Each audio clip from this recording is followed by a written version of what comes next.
요게 이제 북면이고 요게 동쪽인데 이게 북쪽이죠. 요쪽에 여기에 거인의 방이라고 있습니다. 그러니까 푸시키의 방, 거인의 방인데 요 두 방이 제일 대표적이죠. 이 거인의 방은 지금까지 본 그런 관능적이고 에로틱한 또는 포르노적인 그런 장식이 아니라 전혀 다른 장식입니다. 매너리즘, 우리가 이제 미켈란젤로, 레오나르도 다빈치, 미켈란젤로, 라파엘로가 대표하는 것이 전성기 르네상스고, 전성기 르네상스의 그림이 너무 완벽하게 가니까 그 후대 사람들은 다른 방향으로 나갑니다. 그거를 매너리즘이라고 부르는데, 그런 매너리즘을 최고로 유명한, 그러니까 매너리즘을 대표하는 프레스코가 바로 여기 있습니다. 이 매너리즘을 대표하는 프레스코가 이 거인의 방에 있습니다. 파라초테. 그걸 한번 보시겠습니다. 이 방은 아까 보니 푸시키의 방보다 조금 작습니다. 여기 아마 10m 내지 11m고 여기 아마 9m 내지 10m일 겁니다. 여기 있는데 정사각형입니다. 근데 어떻게 생겼냐? 정신이 없습니다. 천장이 이렇게 생겼습니다. 아까 그 푸시키의 방의 천장 보셨죠? 극단적인 단축 볼수인데 그 정도가 아닙니다. 천장은 이렇게 있고 옆 벽면은 더 정신이 없습니다. 정사각형 형태의 육명체 방인데 북면, 동면, 서면, 남면에 그 사면이 있죠. 사면에 경계가 없어요. 경계를 이런 식으로 했습니다. 바닥은 회오리가 치고 있습니다. 그 완전히 카오스.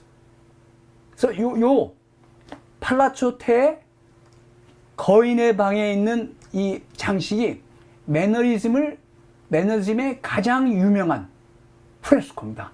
물론 매너리즘을 나타내는 패너나 이런 건 뭐 다른 데 많지만 프레스코는 이게 제일 유명합니다. 프레스코. 그래서 매너리즘이 뭔지 아주 단적으로 알 수 있습니다. 그걸 보시겠습니다. 요건 무슨 이야기냐면 거인들, 그러니까 그거를 기간토마키아입니다. 이 아까 말씀한 그 오비디우스의 변신 이야기에 따르면 거인족이 있었다는 거죠. 그러니까 거인족들이 그 제우스랑 사촌쯤 됩니다. 사촌쯤 되는데 거인족들은 땅에 와서 살고 제우스를 비롯한 올림피우스 그 산에 있는 올림피우스 산에 사는데 거인족들이 열받았단 말이죠. 저것들이 뭔데 저 산에서 지들이 신들이라고 다 세상을 좌지우지해. 그래서 거인들이 키가 크니까 산에 산을 쌓아가지고 맞으면 탑에 탑을 쌓아서 산으로 올라가기 시작했습니다. 그러니까 신들은 천상에 있으니까 사서 올라가기 시작했어요. 거인들이 공격을 하기 시작했습니다. 거인족들이. 그러니까 이제 신들이 맨 처음에 당황하다가 제우스가 나중에 여기 보시면 나중에 이제 벼락을 치게 만들어서 거인들이 쌓아온 그 맞으면 그 성 사다리를 그 천상의 세계로 올라오는 그 벽을, 그러니까 탑을 벼락으로 완전히 무너뜨립니다.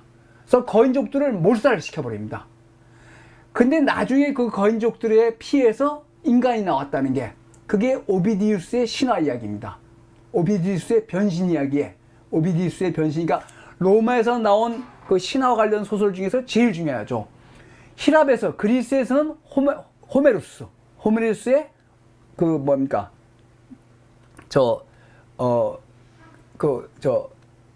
트로이 전쟁 이야기, 그러니까 호메루스의 그 이야기가 제일 중요하고 그 다음에 로마에서는 오비디우스의 변신 이야기가 제일 중요합니다. 변신 이야기.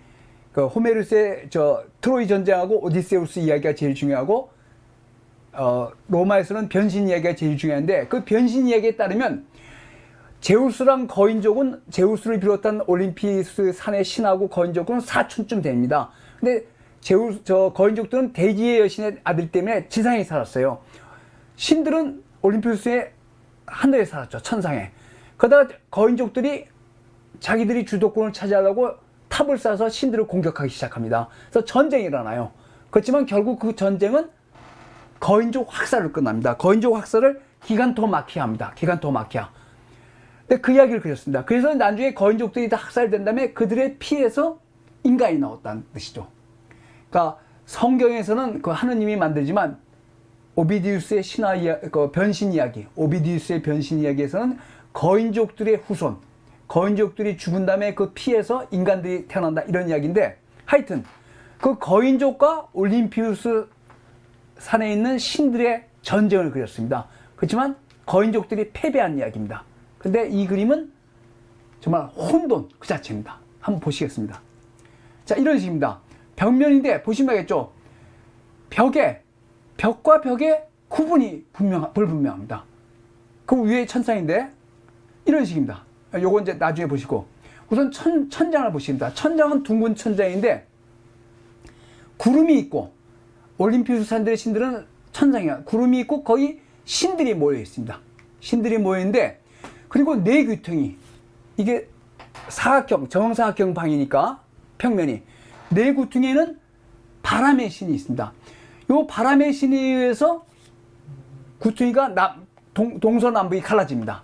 그것은 아닌데 하여튼 천장을 먼저 보여요. 이게 천장화입니다. 천장인데 천장을 보면 여기도 극단적인 단축법을 썼습니다. 이게 제우스입니다. 여기 올림피우스에 여러 신들이 모여 있는데 맨 가운데를 보죠. 이게 약간 그러니까 약간 오목한 둥근 천장인데 마치 뭡니까? 도움이 아주 깊이 파진 도움 건물처럼 보이죠. 눈속임입니다. 단축법입니다. 눈속임. 그러니까 약간 오목한 둥근 천장인데 깊이 큰 도움이 있는 것 같지만 아니지만 눈속임입니다. 그리고 더 나가서 자, 미켈란젤로가 시스티니 예배당의 천정화에서 이게 눈속임인데 건물 있죠. 그러니까 이건 평면적입니다. 그죠? 이런 건물에 있는 것처럼 여기다 그렸는데 이거는 뭡니까? 여기 뭡니까? 건물이 있는 정도가 아니라 건물에 도움이 있어가지고 기둥이 있어서 거기에 사람들이 서 있습니다. 그러니까 극단적으로 단축법을 쓴 거죠. 얼마나 발전했는지 1508년에서 1512년 이거는 1535년 정도입니다. 한 20년, 30년 흘렀는데 천장 그림이 이렇게 바뀌었습니다. 여기 보시면 제우스의 왕자 위로 발다키노, 그 양산, 왕이 쓰는 거대한 양산 같은 발다키노가 있고 그 위로 돔이 있는 것처럼 보입니다. 돔 지붕이 있고 거기 기둥들이 서 있어요. 그리고 거기에 사람들이 있습니다. 1508년에서 1512년에 미켈란젤로의 천장화, 1535년경에 1532년, 35년에 줄리오 로마노의 팔라초 테의 거인의 방의 천장화. 정말 빨리 배웠죠. 여기 마치 기둥이 서 있는 것처럼 보이잖아요. 그리고 여기 뭡니까? 사람들이 아래를 쳐다보면서 저건 난리 났네. 왜냐면 거인족들이 쳐들어오니까 올림피스 산의 신들이 난리가 났거든요. 그러니까 보십시오. 아래를 쳐다보면서 저건 난리 났네. 보시죠. 이게 마치 이렇게 되어 있습니다. 그러니까 약간 오목한 둥근 천장인데 이게 이렇게 되어 있어서 건물이 서 있는 것처럼 기둥으로 쫙 세워가지고 거기 사람들을 배치해서 아래를 내려다보고 있는데 아주 극단적인 단축법입니다. 여기서 시작됐죠. 사람들이 내면서 아래를 내려다보면서 저 난리 났구나 이렇게 쳐다보는 겁니다. 이건 뭡니까? 아까 본 만테냐 이 그림, 또 멜로초 다 폴리가 로레토라는 이것도 한번 우리가 봤습니다. 이게 천사들이 붕붕 떠 있는 것처럼 단축법이죠.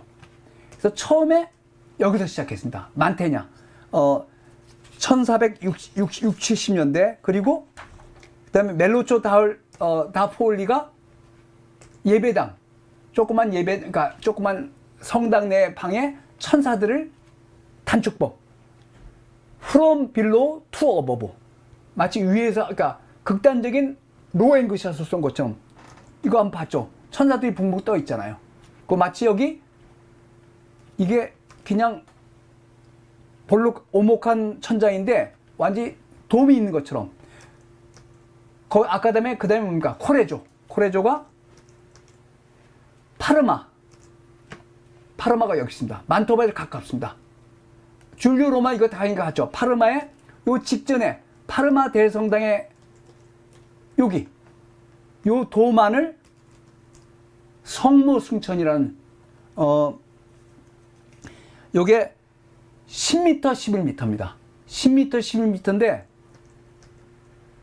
요런 돔을 이렇게 장식했습니다. 이 그림이 1520년, 66년에서 1530년. 그러니까 줄리오 로마노의 아까 그림보다 한 5년 정도, 3, 4년 정도 빠른 그림입니다. 3, 4년 정도. 이게 나중에 바로크 시대에 굉장히 유행하는데, 이건 천장화 장식에서 굉장히 중요한 단계입니다. 그러니까 천장화 장식이 이런 단축법, 만테냐, 멜로초다 포를리, 그리고 코레조의 파르마 대성당의 중앙돔 장식, 성모승천인데 이건 나중에 바로크 할 때 보시겠지만 떠다니고 난리가 났죠. 난리가 났는데 이런 걸 해서 여기에 이런 식으로 이 팔라초테의 거인의 방의 천장을 이런 식으로 장식을 했습니다.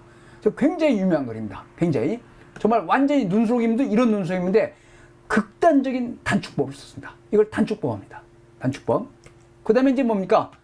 신들이 난리가 났습니다. 밑에서 쳐들어오니까 막 뭘 집어 던지고 아래로 던지잖아요. 집어 던지고 막 저것 봐라고 난리가 났는데, 그래서 다양한 이게 아폴론지 하여튼 다양한 신들이 지금 난리가 났고, 신들이 지금 난리가 났습니다. 난리가 났고, 재밌는 게 신들이 난리가 나니까 여기 있는 기둥의 사이에 있는 사람들이 쳐다보면서 저거 불구경하고 있습니다. 불구경. 그러니까 유머죠. 신들이 난리가 났고, 그러니까 어떻게 됩니까? 제우스가 나섰습니다. 제우스가 신들을 소집해서 벼락, 이게 이제 헤라입니다. 그러니까 주피터랑 유노죠. 주노. 로마 신화에서는, 그리스에서는 제우스고 로마 신화에서는 주피터니까 그 벼락을 받아서 벼락을 칩니다. 제우스가 이제 열받아서 벼락을 칩니다. 벼락을 치니까 어떻게 되냐? 벼락을 치니까 탑이 무너집니다. 근데 여기 보시면 요 천장의 내구퉁이에 바람의 신이 있습니다. 바람의 신. 이들이 동서남북을 구분해 줍니다. 그렇지만 동서남북을 구분해 주는데 보시면 알겠지만 잘 구분이 되지 않습니다. 여기 신입니다. 그러니까 이게 동면이고 이게 아마 동면이고 북면인데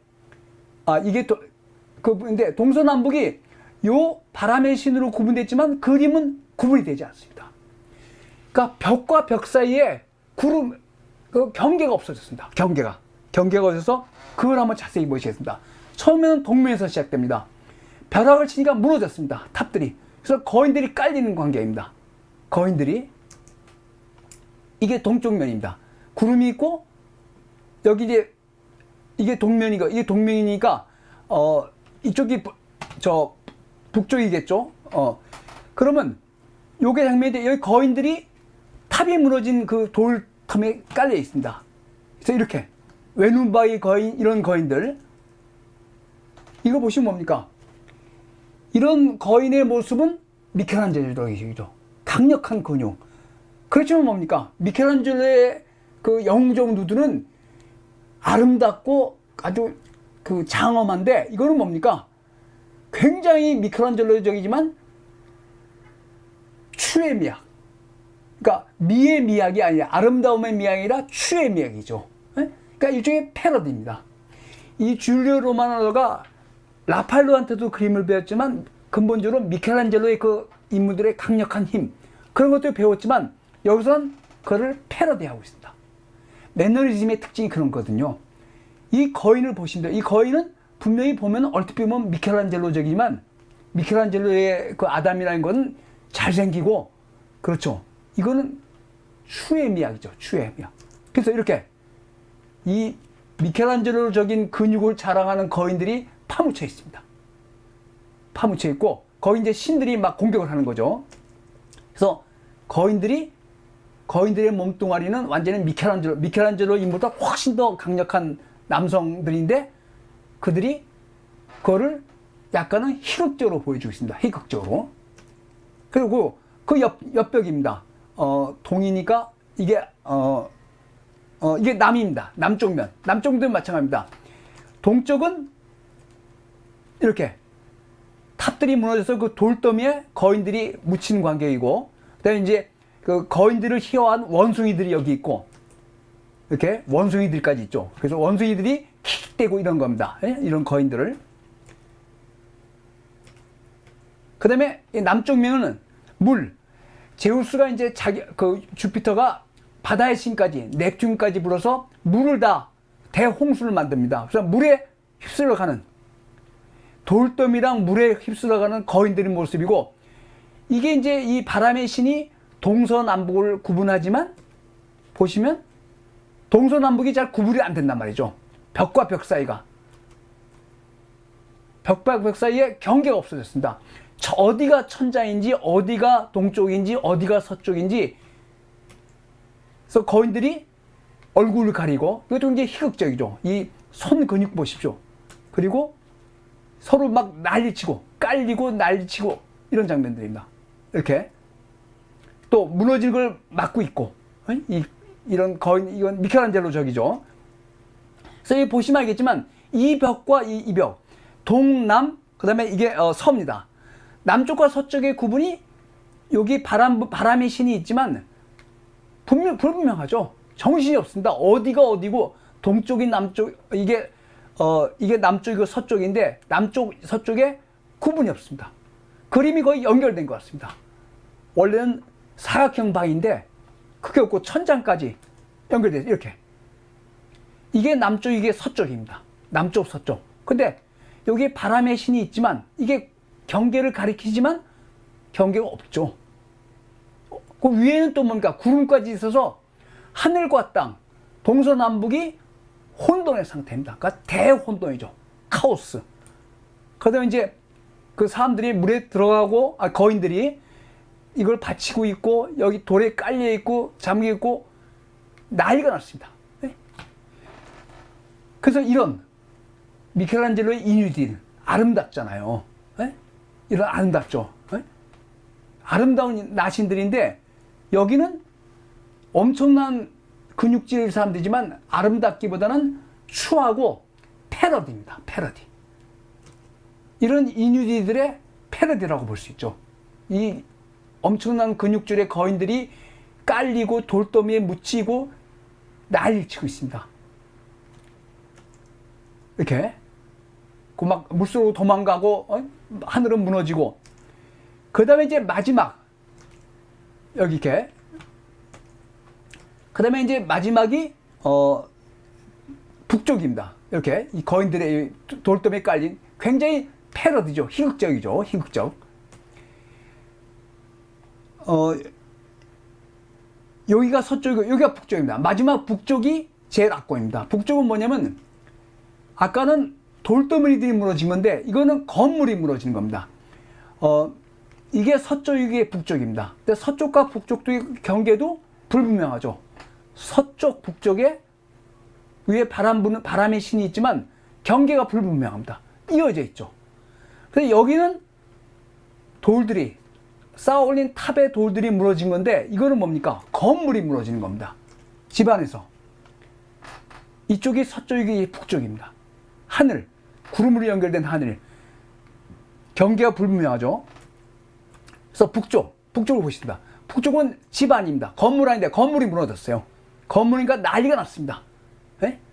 거인들이 이제 건물이 무너지니까 난리가 나서 사람들이 서 있는데, 이런 그 원기둥, 둥근 기둥들이 무너져서 거인들이 거의 깔리고, 이렇게 건물에 이 근육줄, 이런 사람들이 깔리고, 그 다음에 이 사람의 자세는 시스틴 예배당에 미켈란젤로가 걸린 요나, 여기 이 요나의 자세를 패러디한 겁니다. 그죠? 그러니까 이 요나의 이 당당한 이 누드, 남성 누드 보십시오. 이거는 뭡니까?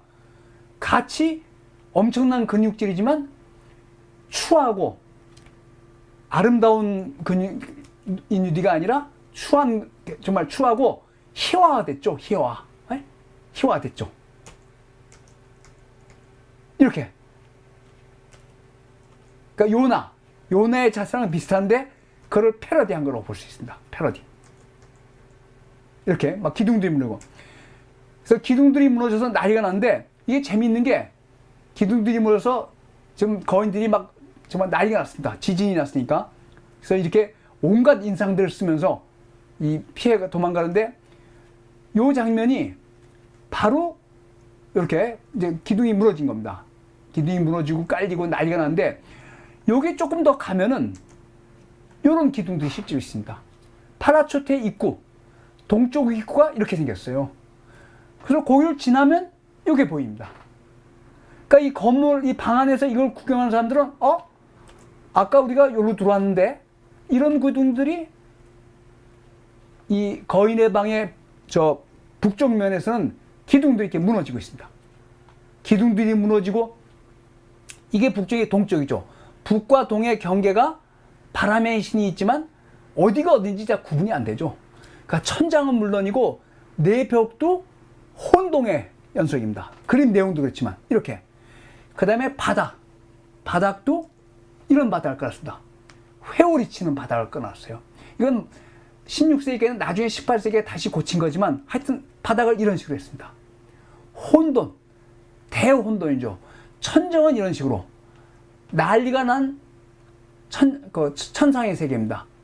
거인들이 쳐들어오니까 구름 위에서 신들이 난리가 났고 그 위에서 인간들이 가짜 건물에서 그걸 구경하고 있고 내 벽은 그 제우스가 친 벼락에 따라서 돌더미들이 거대한 돌더미를 물어서 그 안에 그 깔린 거인들 그리고 건물 안에서 기둥이 무너진 거인들. 그러니까 패러디 동시에 이걸 처음에 보면 굉장히 공포스럽지만 나중에 보면 희극적이란 말이죠. 그러니까 공포와 유머를 같이 갖고 있습니다. 공포와 유머를. 그래서 이 거인의 방의 내벽.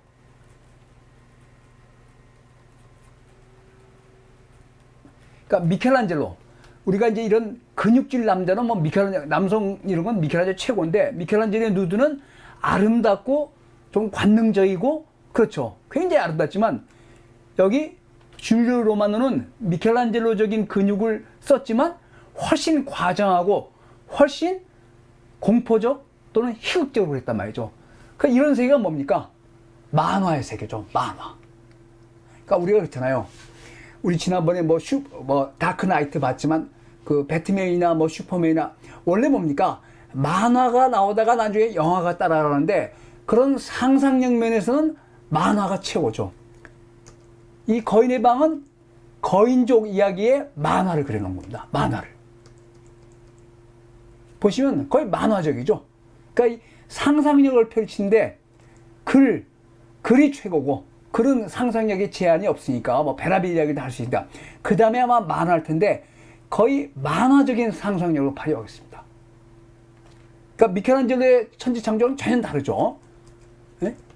이런 정말 만화의 세계입니다. 만화의 세계를 그려놓고 있어요. 그러니까 그 상상력이 대단한 거죠. 이게 이 미켈란젤로의 이 천장화, 이 질서정연하죠. 엄청나게 누드들이 많고 복잡한 거지만 질서정연한 세계인데 줄리오 로마노의 벽화는 천장부터 완전히 만화적인 세계입니다. 만화적인. 그러니까 그림이 여기까지 간 거죠. 미켈란젤로의 천장화에 시작해서 1532년 35에는 팔라초테, 만토바에 있는 거인의 방의 이 벽화는 만화의 세계입니다. 상상력이 뭐 그냥 마음대로 발휘되는데 그 만화의 세계에서 노리는 건 뭐냐? 유머. 그러니까 공포를 이게 이제 밤에 여기가 조명 올 때는 밤을 다 맨 처음에는 불을 다 끄고 본대요. 불을 다 끄고 불이 들어왔을 때는 거대한 거구들이 막 이 비명을 지르고 있으니까 이 막 건물이 무너지고 돌이 무너지고 막 난리를 치고 있으니까 공포스러운데 자세히 보면 굉장히 희극적이고 어떤 그 못생긴 거인들, 추의 미학 그런 면에서 또 다른 경지를 보여주는 거죠. 그래서 만화의 세계를 그린 게 팔라초테의 거인의 방입니다. 완전히 만화의 세계죠. 보시면 우리가 지금 만화 보는 것처럼 비슷하거든요. 근데 철저히 그 인물들이 미켈란젤로의 인물에 근거하고 있습니다. 그걸 훨씬 과장해서 희극적으로 과장해서 보여주고 있죠. 이렇게 희극적으로.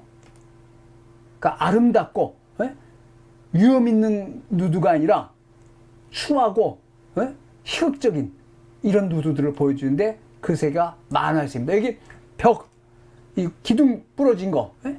이런 거 보십시오. 그래서 상상력이 어디까지 갈 수 있나? 상상력의 나래가 어디까지 갈 수 있느냐를 보여주는 거. 벽과 벽의, 그러니까 동면과 서면, 이런 구분이 요 바람의 신이 있지만 명확하지 않고, 보시면 천장과 지상도 명확하지 않고, 또나 바닥을 아주 회오리처럼 만들었단 말이죠. 여기 가보신 분이 없을 텐데 정말 대단한 공간입니다. 그러니까 이 매너리즘 그림, 그러니까 그 미켈란젤로나 라팔로가 처음에 보여줬던 어떤 균형, 조화, 비례, 어떤 그 긴장이 있거든요. 묘한 긴장인데 여긴 그런 게 깨졌죠. 그 빌라 파르네시나의 그 누드들도 어느 정도 절제가 됐는데 팔라초 테에 와서는 푸시케방에서는 그런 절제가 깨졌습니다. 완전 남녀성 나체, 그리고 거의 뭐 포르노 이런 그림들로 차 있고, 또 하나는 뭡니까?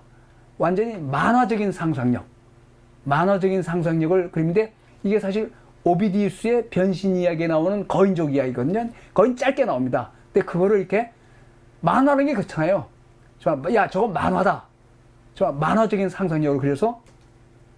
그래서 요거는 요 팔라초테도 나중에 1630년, 한 100년 후에 그 란치크네이트들, 로마를 약탈한, 1520년에 로마를 약탈한 란치크네이트들이 여기도 접수합니다. 해서 이렇게 낙서를 해놓는데, 뭐 그거는 근데, 요, 거인의 방, 여기 있는 거인의 방, 그러니까 프스키의 방은 에로티즘, 뭐 거의 포르노적인 에로티즘이 가득 찼고, 거인의 방은 만화적인 상상력에 의해서 이 매너리즘의 어떤 방향을 제시해 준 거죠. 만화적인, 완전히 그림을 완전히 만화적으로 그려서.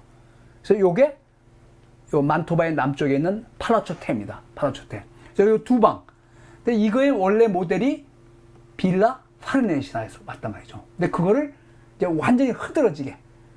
그러니까 여기는 어느 정도 누들 그리도 절제랑 균형, 조화, 비례 이런 걸 중시했는데 이런 식이죠. 근데 이거는 완전히 그게 깨졌죠. 그런 맞으면 고삐가 풀린 거죠. 고삐가 풀려서 아주 극단적인 에로티즘, 그리고 이 천장과 지상 다 이 경계가 불분명한단 말이죠. 완전히 혼돈의 대혼돈의 세계인데, 그게 어떤 심각한 이야기보다는 패러디랑 희극적인,